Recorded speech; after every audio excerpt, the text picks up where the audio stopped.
In 2013, in Cyprus, people woke up to find a financial nightmare had begun right in their accounts.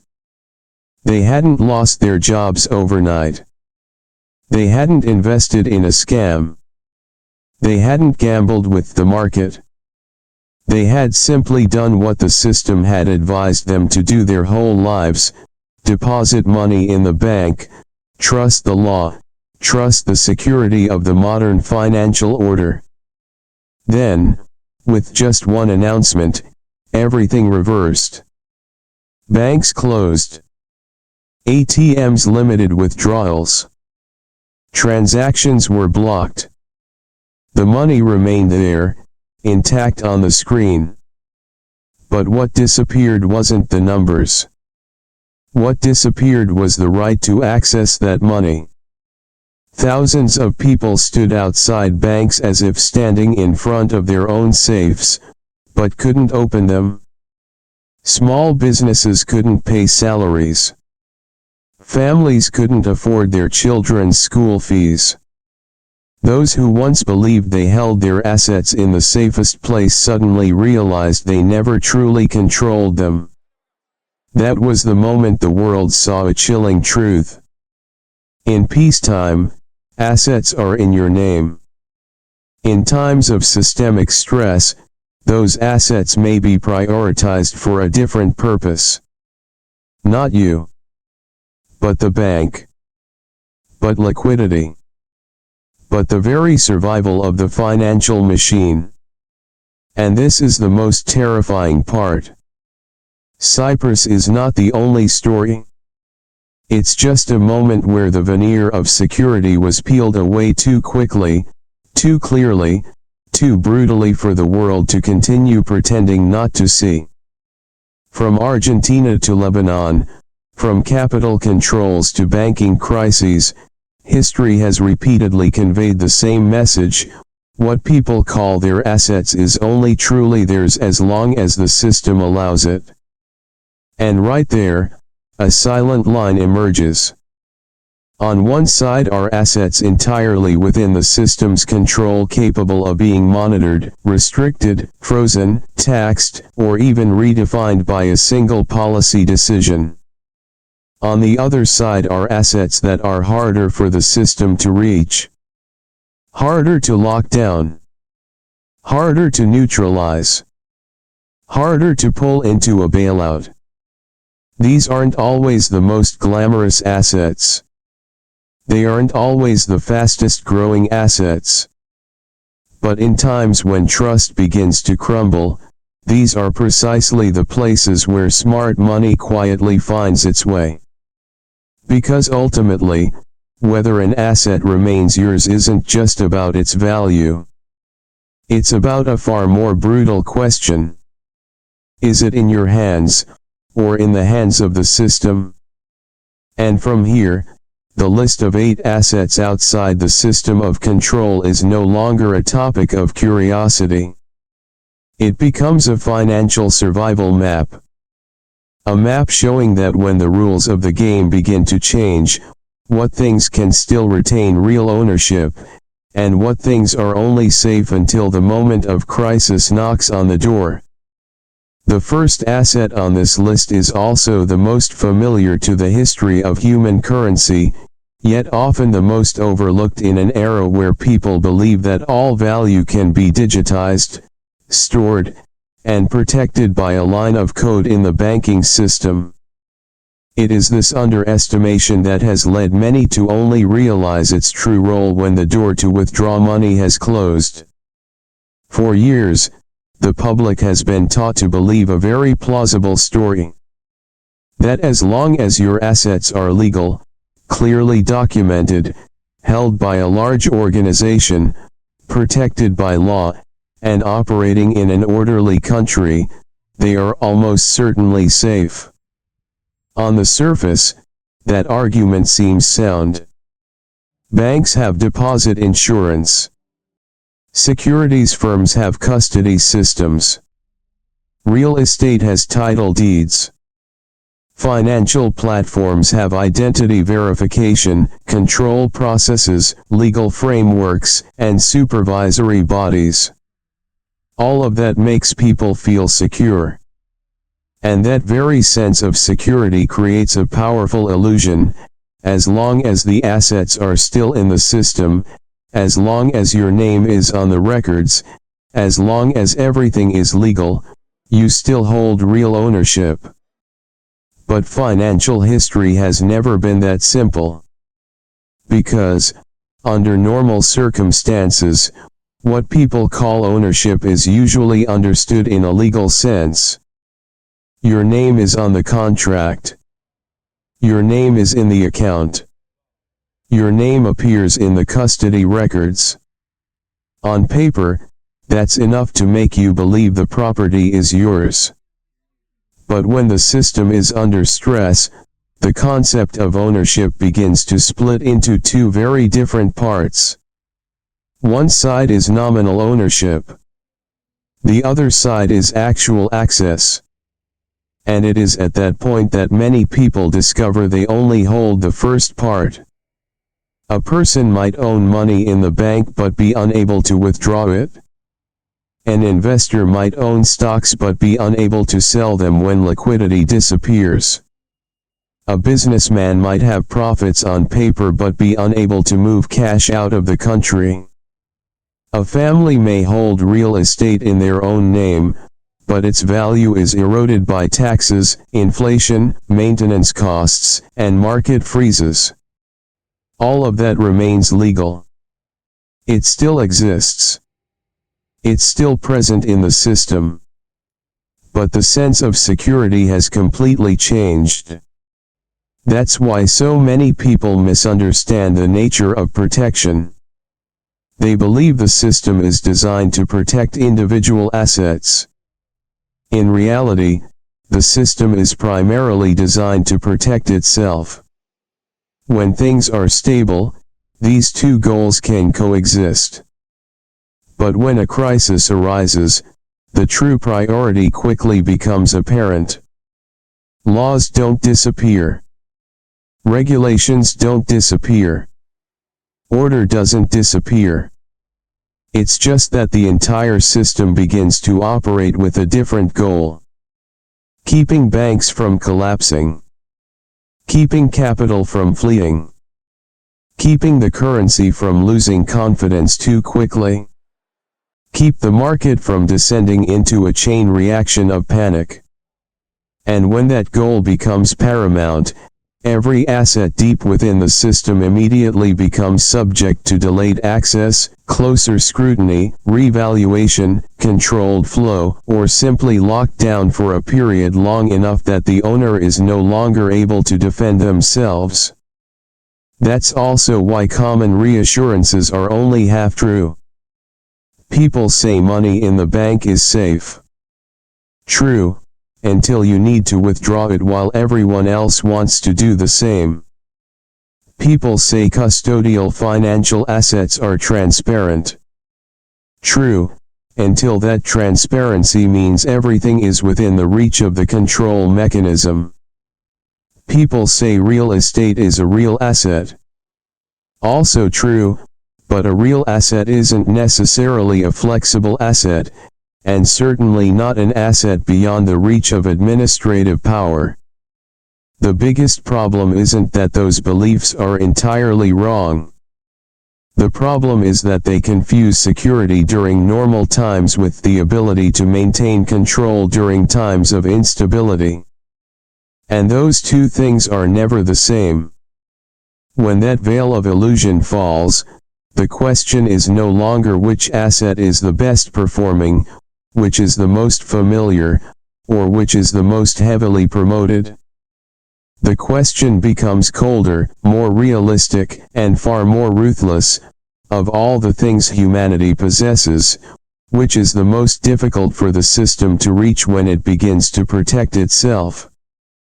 It is from that point that the first asset on the list emerges not as an investment option, but as a historical artifact, one that has survived more monetary regimes than any modern promise has ever done. The first asset outside the system of control wasn't a new technology. Not a modern financial product. Not something that just appeared a few years ago and is being touted as the solution to every crisis. It was a very old asset. So old that it existed before central banks, before modern paper money, before the financial platforms that people trust almost absolutely today. It was physical gold. Not gold on an app. Not gold in a digital account that only shows a few numbers. Not a promise that somewhere there is a quantity of gold being held for you. But gold that you actually hold. The reason gold always returns during periods of instability isn't because it's perfect. Gold doesn't pay interest. It doesn't generate cash flow. It doesn't make its owner rich quickly. In times of market euphoria, it's even seen as slow, outdated, and unattractive. But whenever faith in currency begins to crumble, it is this seemingly outdated asset that emerges from the shadows. The reason is simple. Physical gold doesn't depend on a bank's promise to repay a debt. It doesn't depend on a government's ability to pay.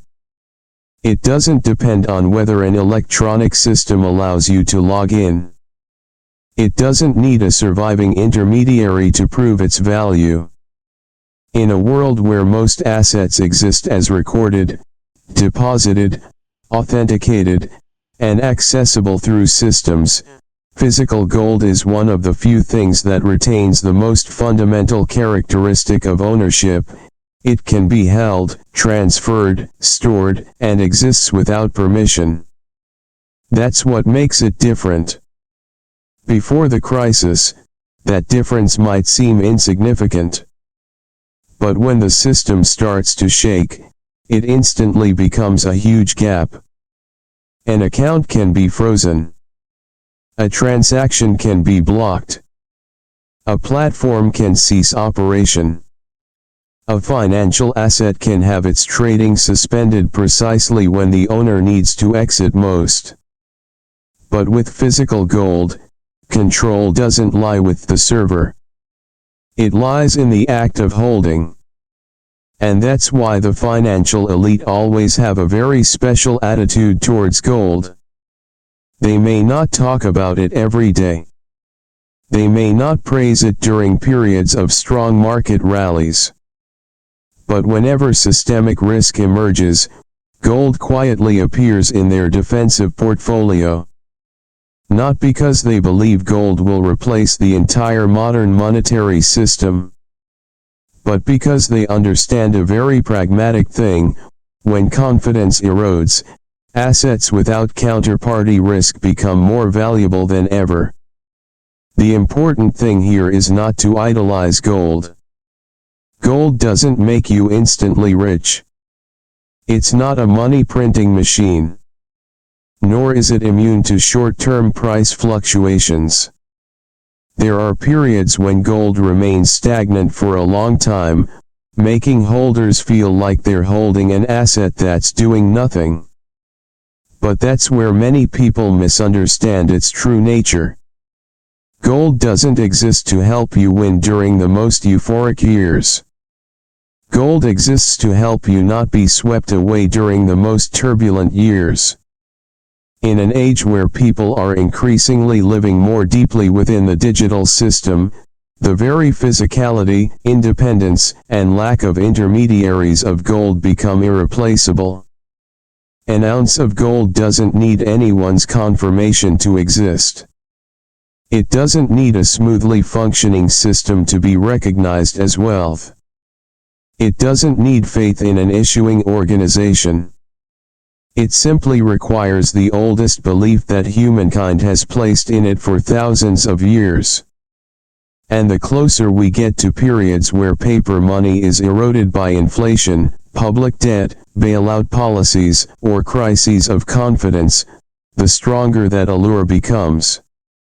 Not flashy. Not ostentatious.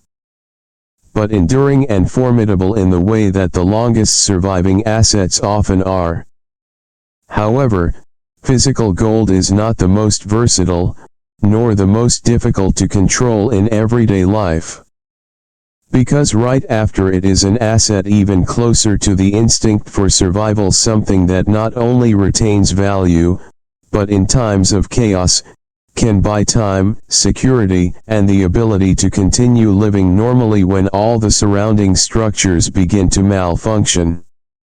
Right after physical gold comes an asset that most people have held in their hands thousands of times, yet rarely see as a true defensive tool. That's physical cash outside the banking system. It sounds so familiar it's almost commonplace. Because in a world where electronic payments, digital wallets, instant transfers, and digital banking have become the default rhythm of life, cash is often seen as something of the past. Slow, inconvenient, outdated. For many, holding cash is even considered financially ill-informed, as it doesn't generate profit, doesn't appreciate in value, and doesn't create a sense of asset optimization. But crises never ask you which asset looks more modern. Crisis only asks one thing: what remains usable even when the system starts to clump up. And in that moment, physical cash instantly changes roles. It's no longer just a conventional means of payment. It becomes time, it becomes proactiveness, it becomes the first buffer between a person and the panic spreading through the financial system. When banks limit withdrawals, cash becomes precious. When ATMs run out of money, cash becomes precious. When electronic payment networks malfunction, cash becomes precious.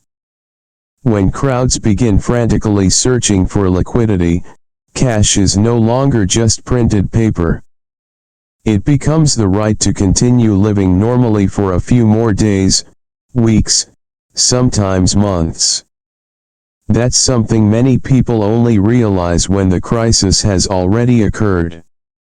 In normal times, people believe that the balance in their account and the money in their wallet are almost one and the same. With just a few taps on their phone, they can spend, transfer, pay, and withdraw at any time. The convenience is so smooth that people forget a simple truth: money in the bank is money you have access to, while cash in hand is money you have direct control. The difference between the two is usually small on calm days. But on stressful days, it can be a chasm. A person with $100,000 in an account who can't withdraw it may be at a significant disadvantage in the short term compared to someone with only a few $1,000s in cash. Not because the latter is richer, but because at that moment, he has a more important asset: the ability to act immediately. That's what makes cash such a special defensive asset. It doesn't make you rich. It doesn't protect you from long-term inflation. It's not the optimal store of value for decades. But it is one of the very few assets that can keep your life from falling apart in the first days of a systemic shock. Therefore, physical cash should not be viewed as an investment.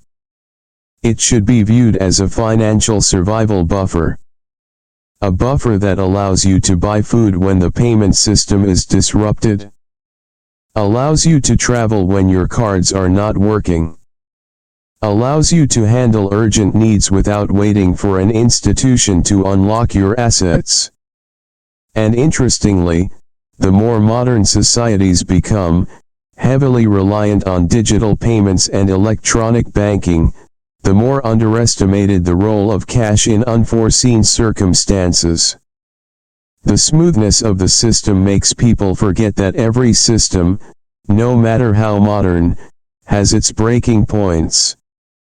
Just one liquidity shock, a capital control order, a banking crisis, a widespread technical failure, or simply a wave of panic cash withdrawals, and the entire feeling of always being accessible can disappear faster than anyone realizes. Cash won't save a collapsing system, but it can save individuals from being swallowed up at the same speed as that system. That's why people who truly understand risk never put their entire payment capacity on a phone screen. They understand that in the digital age, absolute reliance on electronic financial infrastructure is also a form of vulnerability. And sometimes, the most rudimentary asset is the one that holds the most freedom in the initial moments of chaos. But cash still has a fatal flaw. It helps you survive in the short term, but it doesn't protect your purchasing power in the long term. It gives you the upper hand for a few days, a few weeks, but if the crisis drags on and the currency starts to depreciate rapidly, this very cushion will wear away day by day in your hands. And that's when the next asset comes along, something that's not only outside the system of physical control, but also directly linked to the most basic human needs: eating, living, and surviving. When money can lose value, when markets can freeze, when financial promises can be delayed, that asset still retains its power because it touches on a need that no crisis can erase. The next asset doesn't shine like gold. It doesn't give the feeling of wealth like real estate. Nor does it make its owner look like a sophisticated investor. But in any truly turbulent time, it's the most powerful thing in a very primal way. It's essential goods that are directly under your control. Food, clean water, fuel, basic medicine. The minimum necessities to sustain life for days, even weeks, without immediately depending on the normal functioning of the market. In stable conditions, very few people view these as assets. They view them as consumer goods. Petty reserves. Something you can have or not have, because you can just walk to the supermarket, open the app, swipe your card, order, and a few hours later everything will be at your doorstep. But all that convenience is only true as long as the distribution system is running, the supply chain is functioning, money is flowing, and the crowds haven't panicked. Once one of those links breaks, the true value of essential goods immediately becomes apparent. Because in a crisis, something changes very quickly that many people don't realize in time. That is the gap between having money and being able to buy goods. You may have money in your account, but the supermarket shelves are empty. You may still have credit, but gasoline is no longer readily available. You may still have paper assets, but medicine is becoming scarce. You may still have a beautiful investment portfolio, but exchanging it for what is most needed at that moment is not simple at all. At that point, the power of assets no longer lies in their financial value. It reverts to the most fundamental nature of all economies, meeting basic survival needs. A family with enough food, water, medicine, and essential supplies for several weeks not only feels safer, they are actually in a stronger position. They are not forced to rush into the scrambling crowds. They don't have to buy everything at panic prices. They are not forced to make bad decisions simply because they are short of time. In a crisis, the first thing that erodes is often not money, but calmness. And any asset that helps people prolong their calm for a few days, a few weeks, is worth far more than its humble appearance suggests. That is why essential goods are outside the system of control in a very deep sense. They don't need bank confirmation. They don't need an unlocking platform. They don't need a market that prices every second. They don't need an intermediary organization that is still functioning to be effective. When it's in your home, in your warehouse, under your direct control, its value no longer depends on the smooth functioning of the system. It depends on something even more enduring than the market, the human need for survival. This is also why, in every period of turmoil from war, lockdowns, high inflation, major natural disasters to logistical disruptions, the most seemingly ordinary things become the hard assets of life.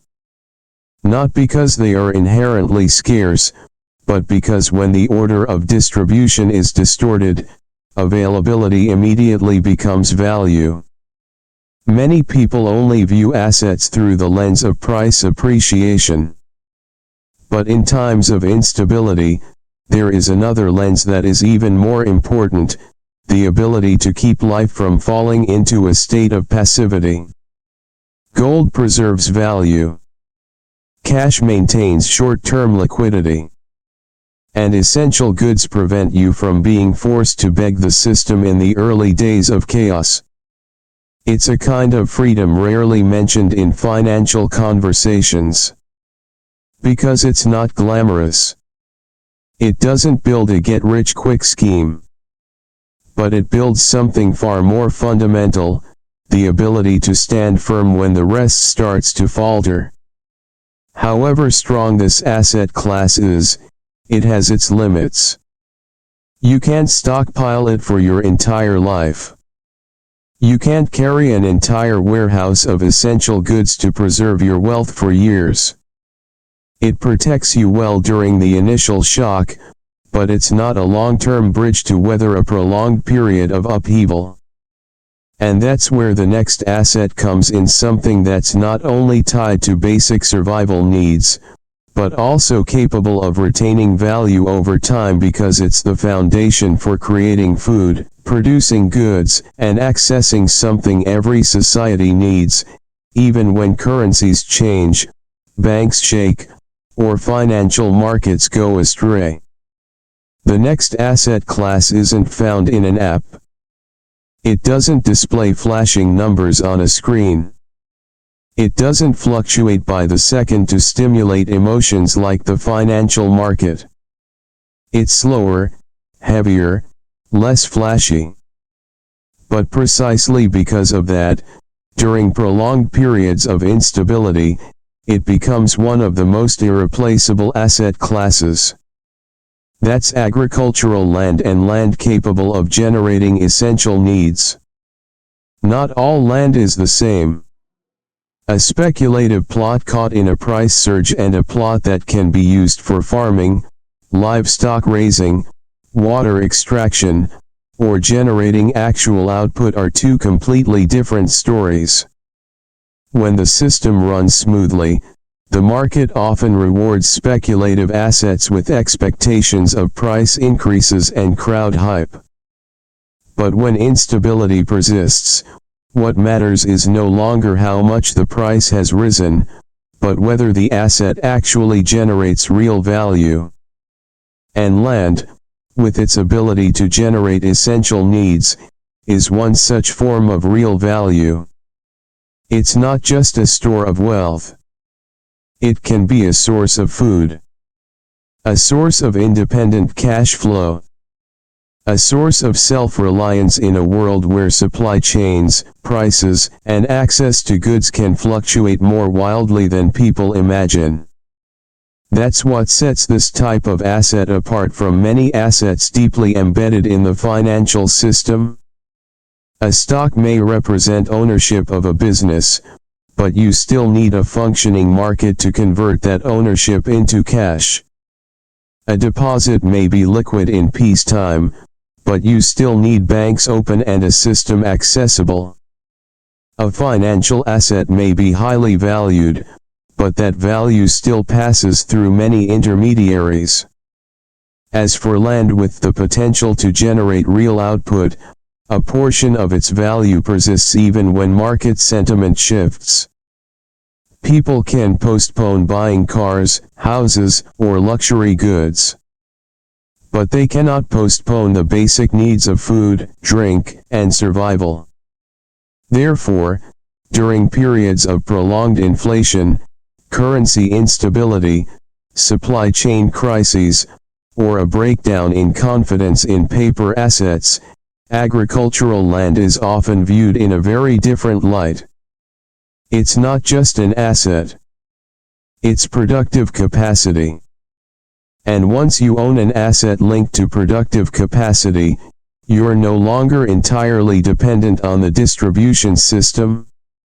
You begin to shift towards being able to create what the market always needs. That's an extremely important change. Because during a prolonged crisis, what depletes people isn't just the loss of money.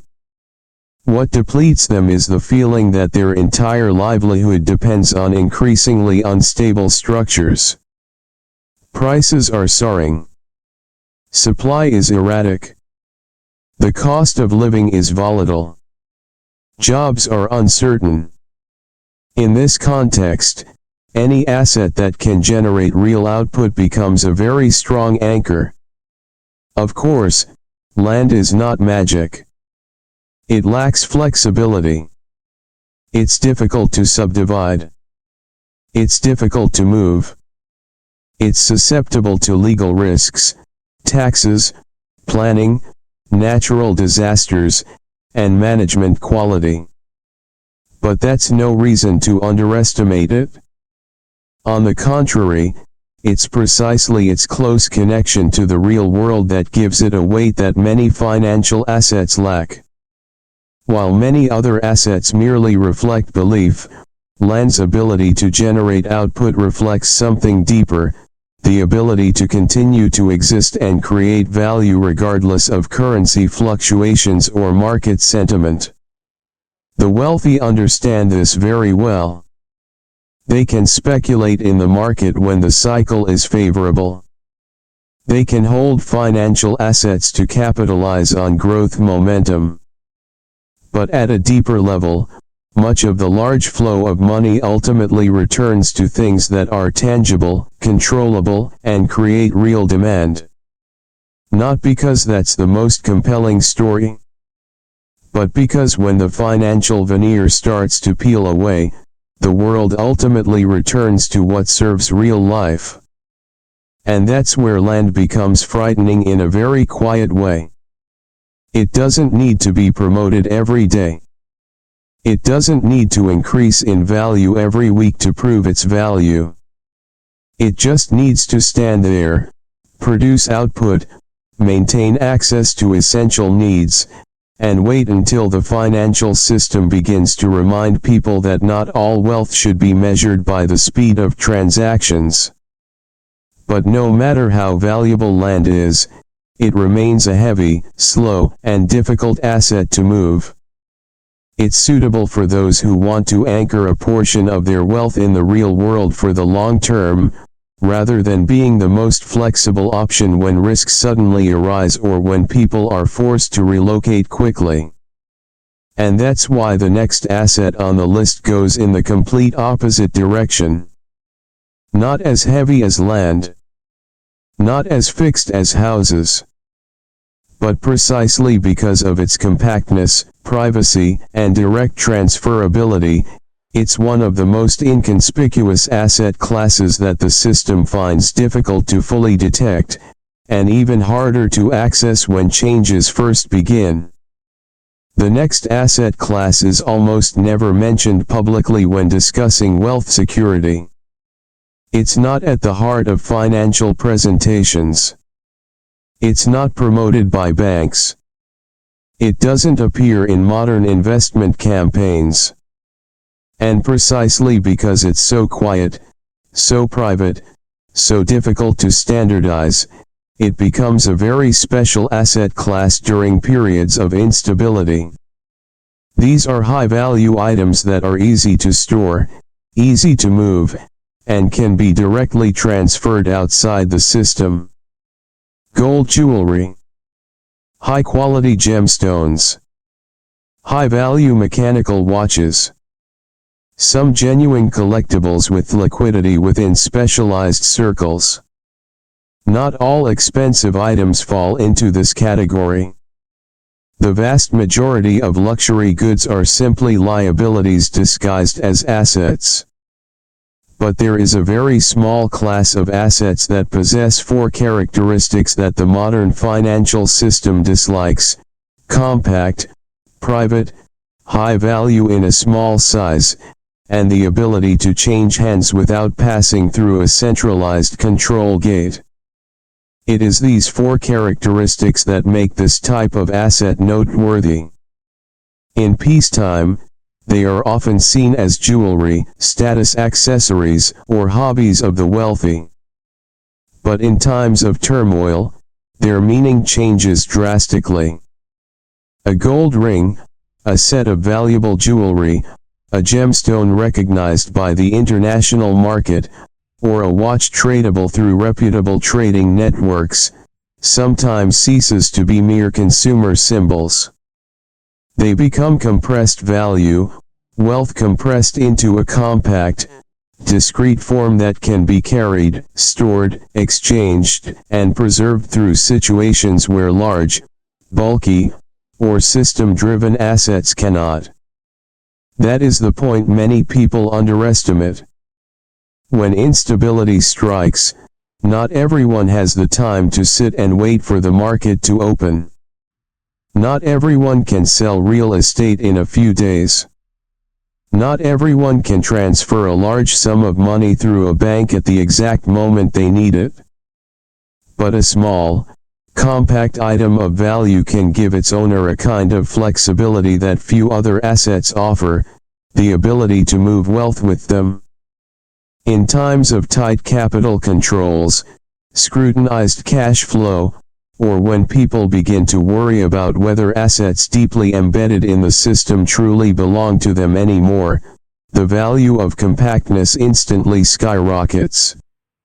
A piece of land cannot be hidden. An apartment cannot be moved. A bank account cannot be separated from the system that holds it. But a high-value item, if chosen correctly, can accompany its owner through times when speed and discretion are vital. This isn't romanticism. This is the very real logic of crisis.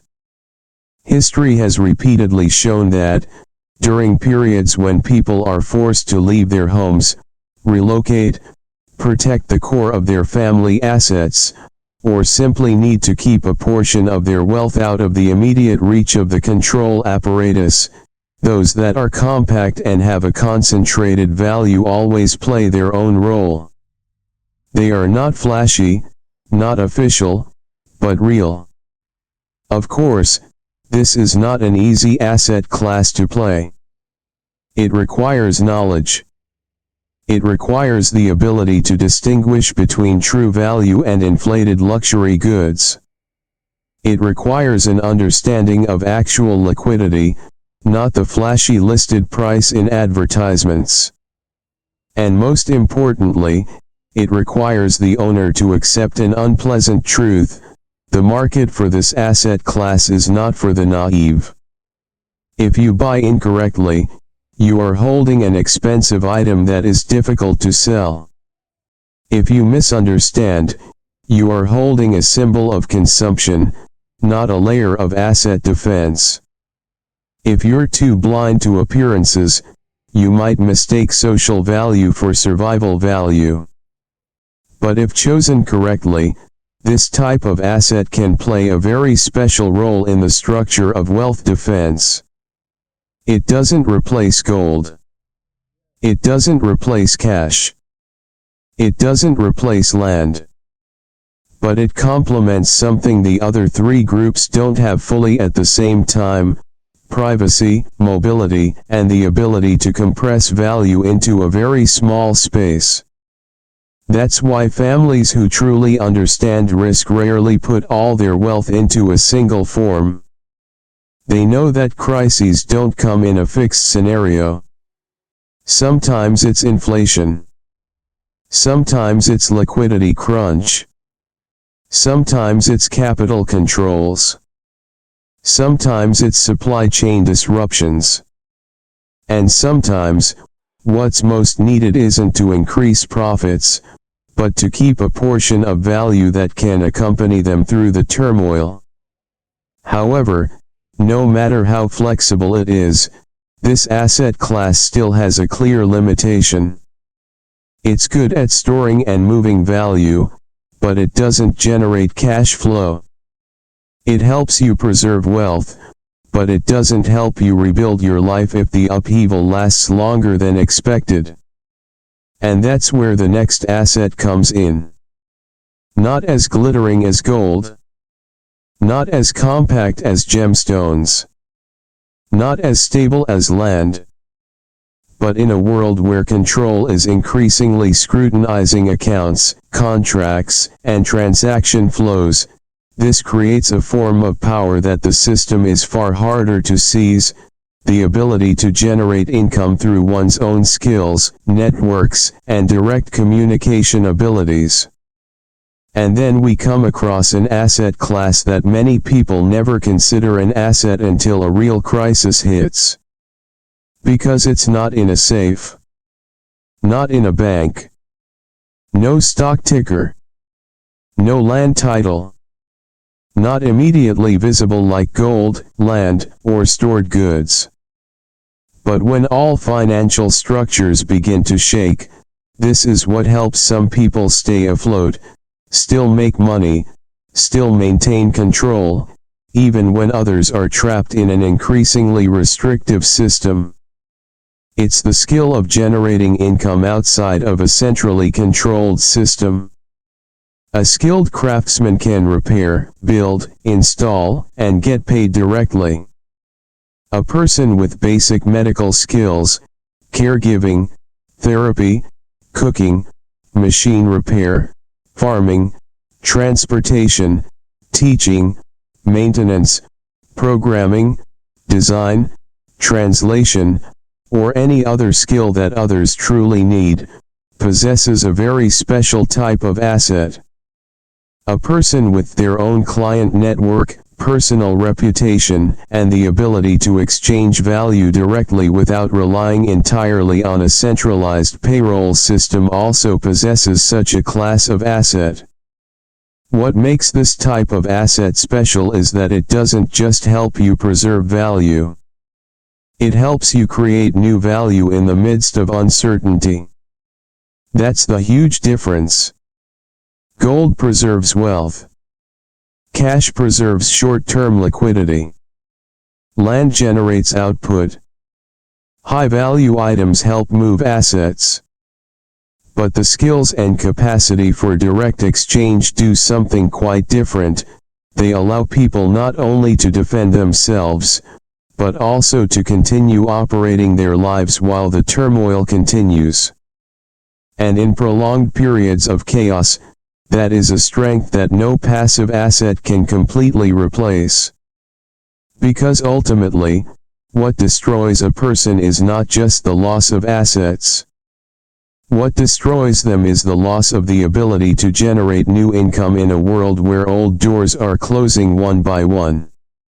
A person who relies solely on a fixed salary from a system that is cutting staff will be very vulnerable. A person who relies solely on paper assets will easily panic when those assets become illiquid. But a person with skills truly needed by the market, who can exchange directly, who can work in many different environments, locations, and forms, possesses a kind of freedom that is very difficult to lock down. Not because they are immune to crises. Because what they own isn't entirely in an account that can be frozen, not entirely in a market that can cease trading, and doesn't exist solely through faith in an intermediary. It lies within themselves. That's why, In every period of major disruption, from deep recessions, high inflation, banking crises to periods of dramatic labor market reversals, the best survivors aren't always the ones who were once the richest on paper. Very often, it's the one who retains the ability to be paid for tangible value. This is something the system is very difficult to fully control. It can tax official income. It can track large transactions. It can centrally monitor businesses. But it's not easy to completely neutralize an individual who creates value through their skills, knowledge, reputation, personal network, and ability to serve the real needs of others. A person might lose their job at a company but still retain their skills. They might lose old clients but still retain their reputation. They might lose one source of income but still have the ability to generate another. It's no longer just a job. It's a layer of movable, intangible, yet incredibly durable assets. And it's noteworthy that this type of asset is becoming increasingly important in the modern world, where many people have become accustomed to confusing income with the ability to generate income. Income is what you receive in the present. The ability to generate income is the machine behind it. When times are stable, these two things often go together, so few people pay attention. But when the cycle reverses, businesses shrink, credit tightens, the cost of living rises, and the layoff machine begins to operate, most people suddenly realize they only possess temporary cash flow, not the actual money-making machine. Conversely, those who retain that engine within themselves still have a fallback option. This is also why families that survive well through turbulent times often accumulate not only tangible assets, but also quietly accumulate skills, relationships, personal reputation, sales skills, repair skills, adaptability, and the ability to switch from one form of income-generating activity to another without being completely paralyzed when circumstances change. That's something very difficult to measure with a balance sheet. But in a crisis, it can be worth more than a portfolio stuck on a screen. However, no matter how strong you are, your skills and ability to generate income still depend on your health, time, personal flexibility, and the ability of the market around you to function at some level. It's an extremely powerful asset for regenerating cash flow, but it's not the ultimate asset that makes the system most difficult to access. Because what follows is an asset even deeper than money, gold, and skill. Something almost intangible, yet whenever the times begin to enter a period of instability, it determines who gets access to opportunities, who gets protection first, who manages to survive, and who is left behind as the doors of the system gradually close. Would you like me to continue to the next part? The next type of asset is almost never seen on any bank statement. You can't open your banking app to see if it's going up or down. There are no price charts, no transaction codes, no authority confirming daily that you own it. But in every major systemic breakdown, this is what silently creates the gap between those who have a way out and those who are trapped. It's the network of relationships outside the formal system, which holds real value and a high degree of trust. At first glance, many might think this is just a social factor, not an asset. But crises always have a cruel way of forcing people to reconsider the definition of wealth. Because at a certain point, an asset is no longer just something you own. It's also something you can access through others. A phone call can help you find a source of goods when the market starts to become scarce. A trustworthy relationship can help you transition to a new job faster when businesses cut back. A close-knit community can give you information sooner, opportunities sooner, and a way out sooner. A trustworthy acquaintance can open up cash flow, support, a safety net, clients, housing, partners, or simply a door that money can't buy during times of chaos. That's why, during periods of systemic stress, some people may not appear wealthier than others, but they don't fall like the majority.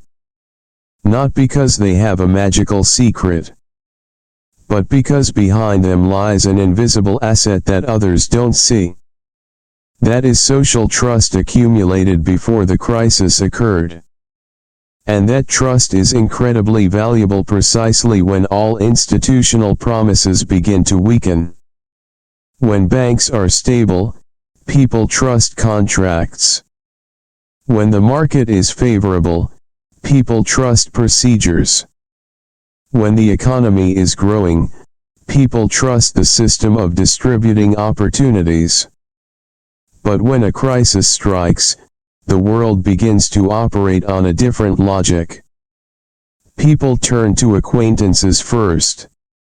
They trust those who have proven their credibility first.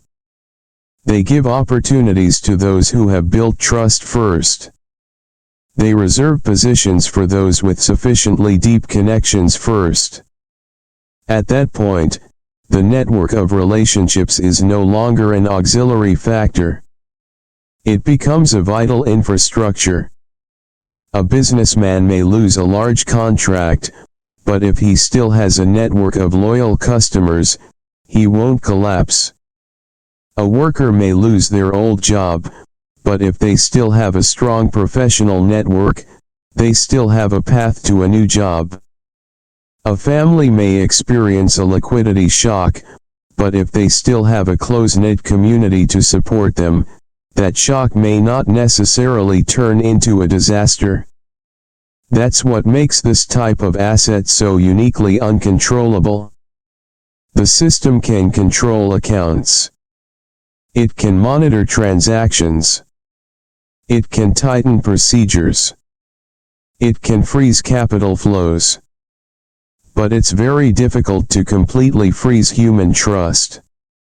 It's very difficult to confiscate a network built on genuine credibility. It's very difficult to completely neutralize a community whose members are willing to support each other when the system becomes colder. It's very difficult to replace the value of someone who has proven themselves trustworthy over many years. This is also why, during turbulent periods in history, many families didn't survive on their greatest asset, but on their most valuable relationships. An acquaintance helps make the right decisions at the right time. A partner helps manage cash flow. A loyal customer helps keep a job alive.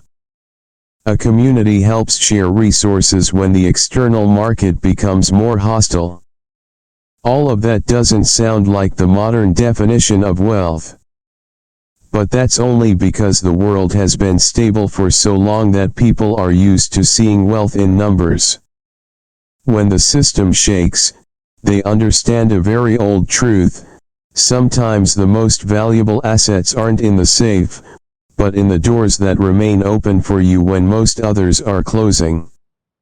Of course, not all relationships are created equal. Social connections aren't assets. A long contact list isn't an asset. Surface-level greetings aren't assets. Only relationships built on trust, genuine exchange value, and mutual support carry weight in a crisis. And that's something you can't buy overnight. It has to be built up while things are still normal, before you actually need it. Therefore, this type of asset is both powerful and ruthless. It rewards those who invested in reputation, kindness, competence, and connections long before. But it's almost useless for those who only start seeking connections right when a crisis has already struck. And that's where this list reaches the final layer of assets. Not the brightest, not the most visible, but it's the layer of assets without which everything above can be misused, misaccumulated, or lost at the most crucial moment. Ultimately, what determines whether you keep your assets isn't just what you own. It's also how deeply you understand this game. Would you like me to continue to the final part?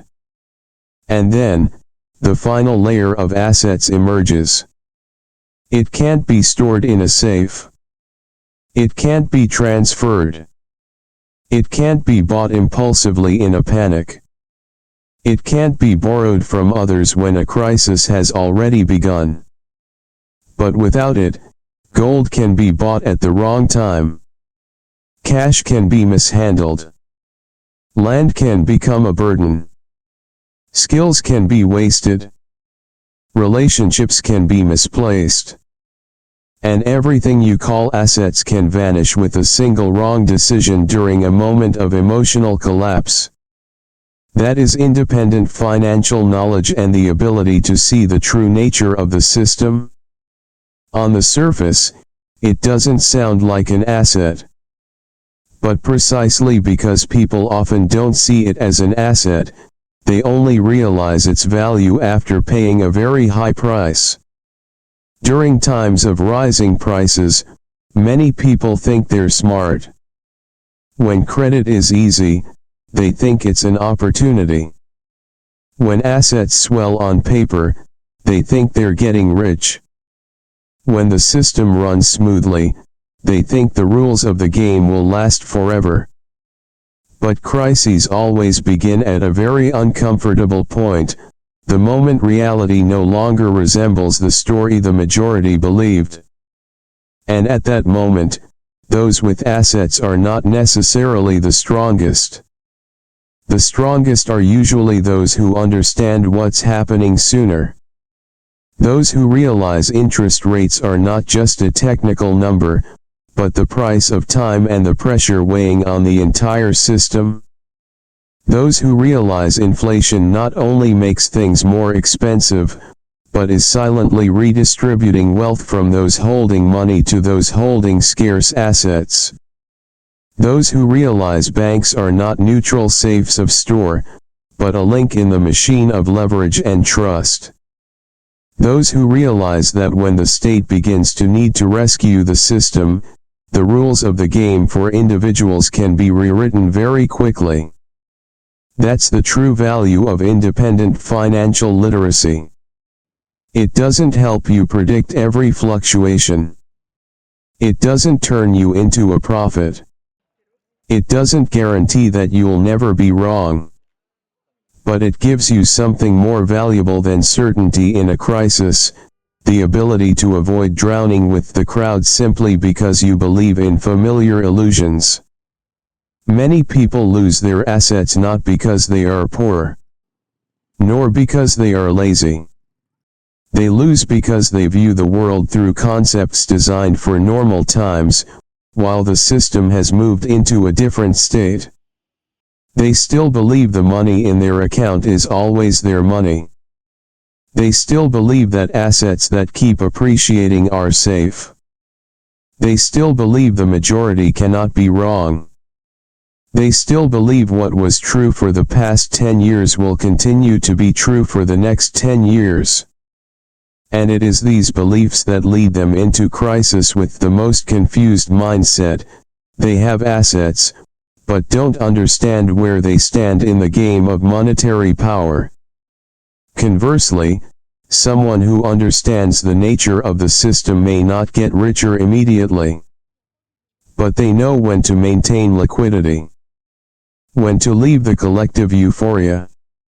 When to move some assets out of control.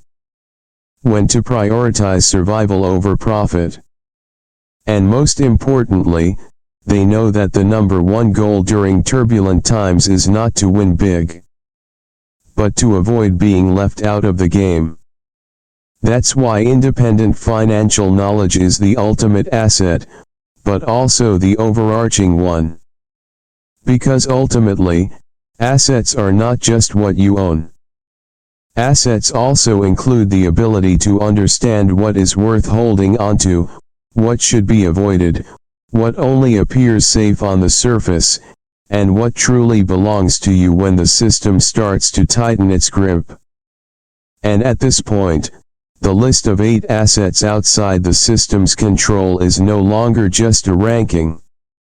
It's a warning that in an age where people are mesmerized by screens, by apps, by convenience, by the feeling that everything is already secured, we are forgetting a very old truth: the safest thing isn't necessarily the most modern, and the most modern thing isn't necessarily what will still belong to you when a real financial earthquake strikes. Because history never asks you how many numbers you have in your account. History only asks a much colder question. When the system starts to save itself, what will still be under your control? And perhaps that is the real question each person must answer for themselves, before the next crisis answers it for them.